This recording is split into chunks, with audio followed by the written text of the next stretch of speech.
Hindi tama eh. Oh. Bakit niyo isasapalaran ng sarili niyo ano diyan? Kapakanan. Di ho ba? Kaya sarap-sarap ho ng alang-abala. No? Alahong kumukontrol sa inyo, alahong nagme-message, tumatawag, maya-maya, nananakot sa inyo. Di ho ba?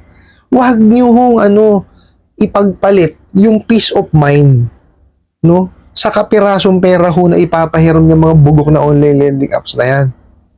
Bay nagtanong sa akin, saan ba talaga ang office sa mga OLA na iyon? Alright, napakagandang katanungan po nito.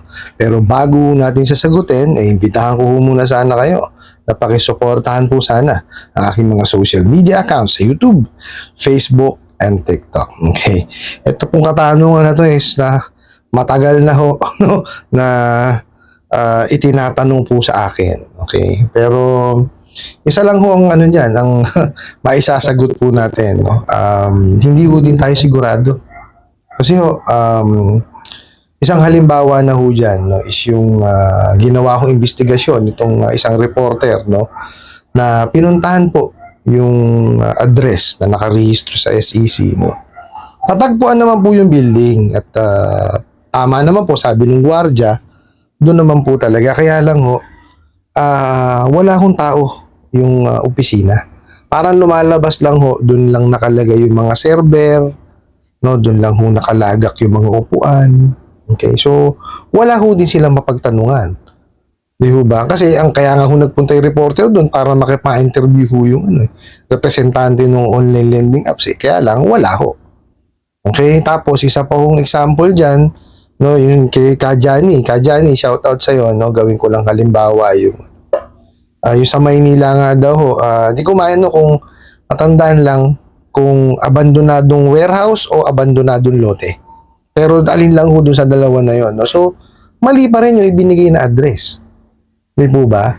Ngayon, kung ang nyo lang ho talaga tanong is kung saan talaga sila nag-uupisina, well, para humalaan nyo yan, dun ho sa kanilang apps, meron naman ho, dun sa About This App. Okay, bago nyo siya i-download, i-click nyo po yung OLA, yung apps mismo ng OLA, tapos may About This App yan.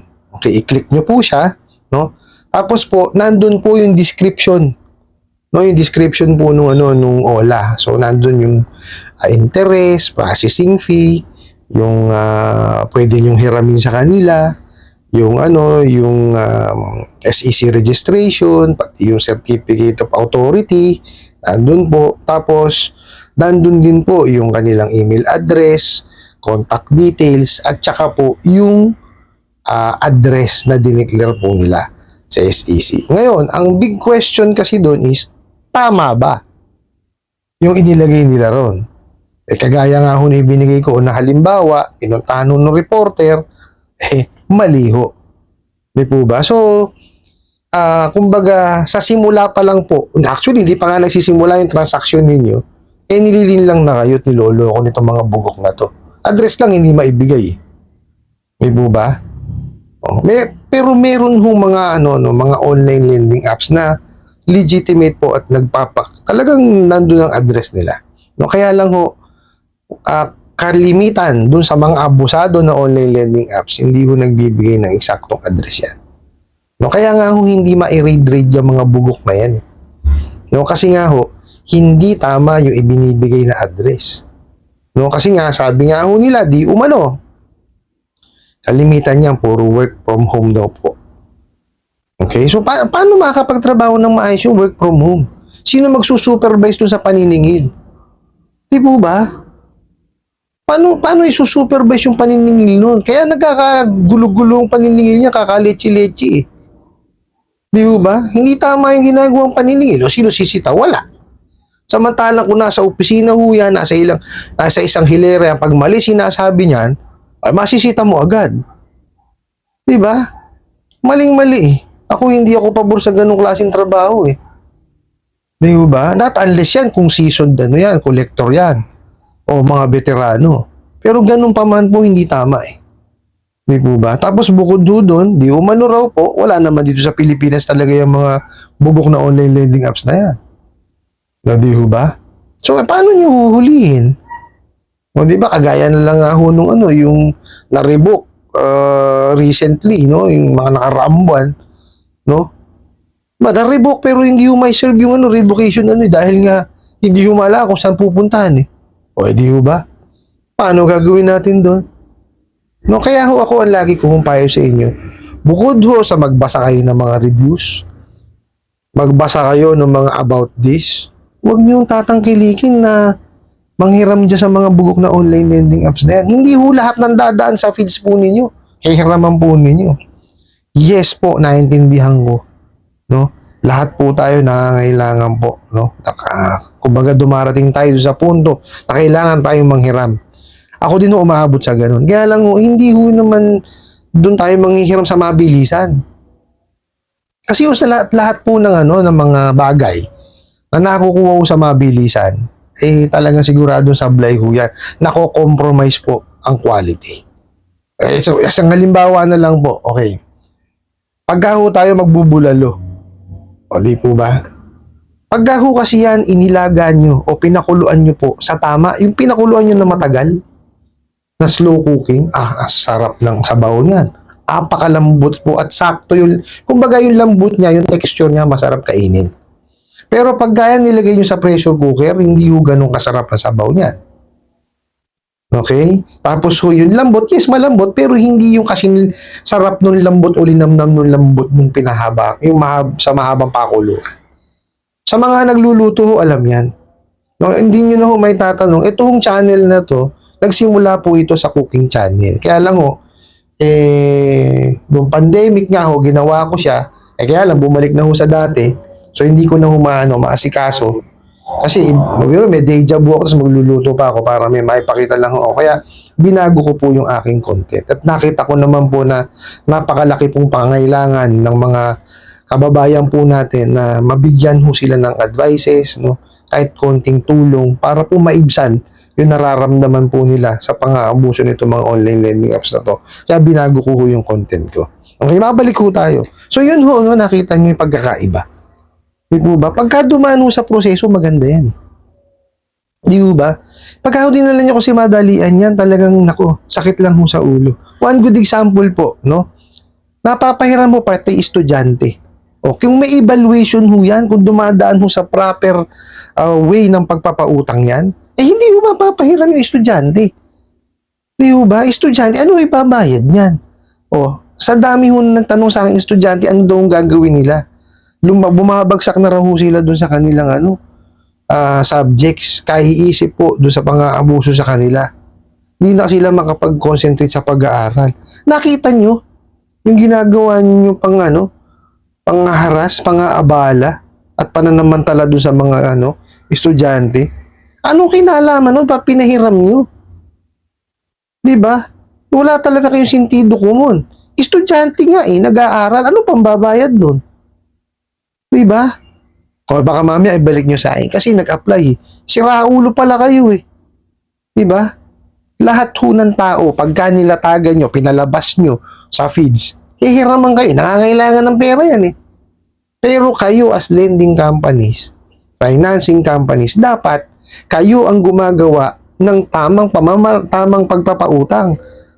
Yung tamang evaluation. Bakit ka magpapautang kung wala na makakayanan magbayad? Bobo ka ba? Actually yan ho ang kalimitan ang mga tanong sa akin.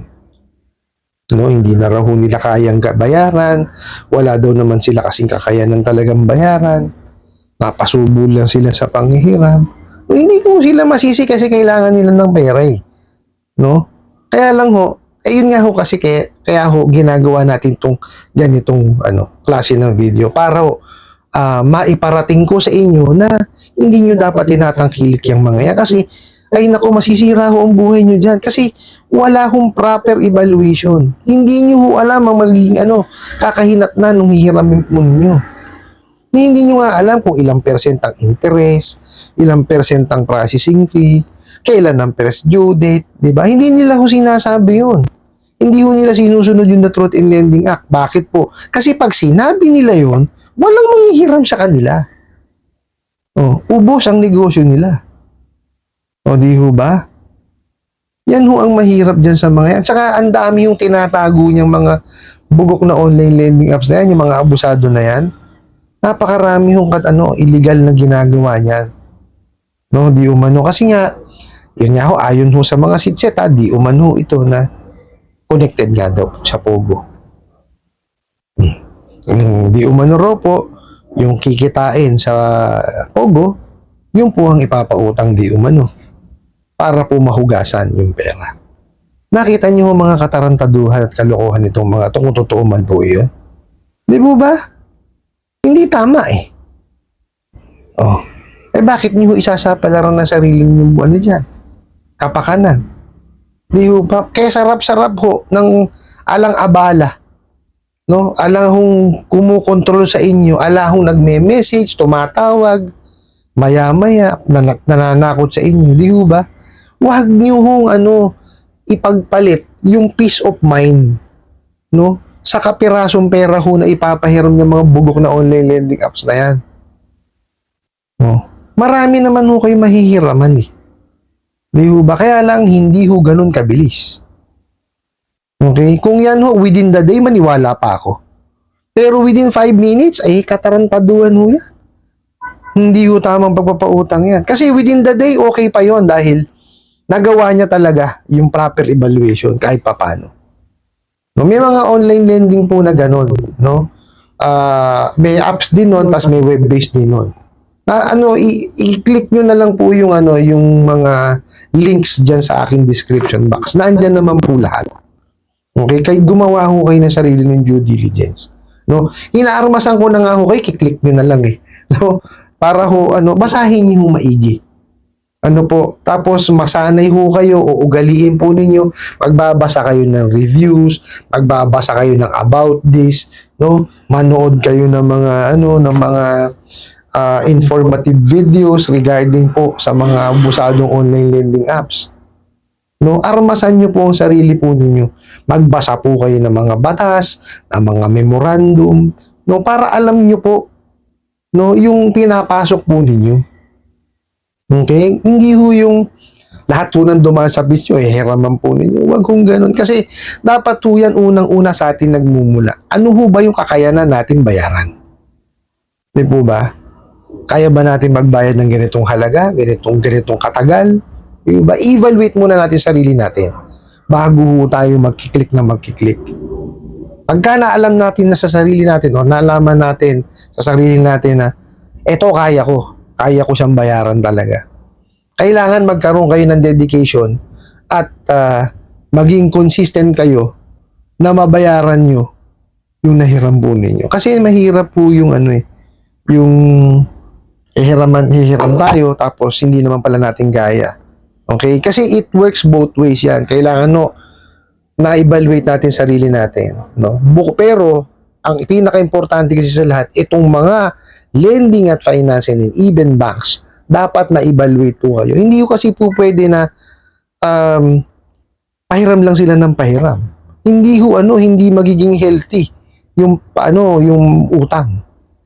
Kung hindi yan kung hindi kayo makakabayad, kung aberya ang mangyayari lang.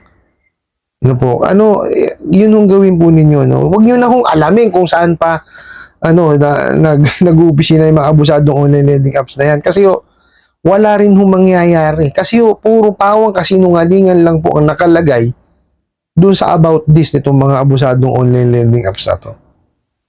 Okay po, make your own due diligence para po hindi ho kayo mapahamak. Kasi importante ho yan, meron kayong alam. Iba ho yung may alam. Lagi niyong iisipin po yan. I hope nasagot ko po itong katanungan na to at sana po makatulong. Maraming salamat po sa inyong walang sawang pagsuporta at panonood sa aking mga videos. Maraming salamat po sa inyong pag-like, pag-share, pag-comment at pagtatanong. And kunin ko na rin po itong opportunity na to na imbitahan po sana kayo na pakisuportahan po sana ang aking mga social media accounts sa YouTube, Facebook, and TikTok. Hanggang sa muli po. Yun lang.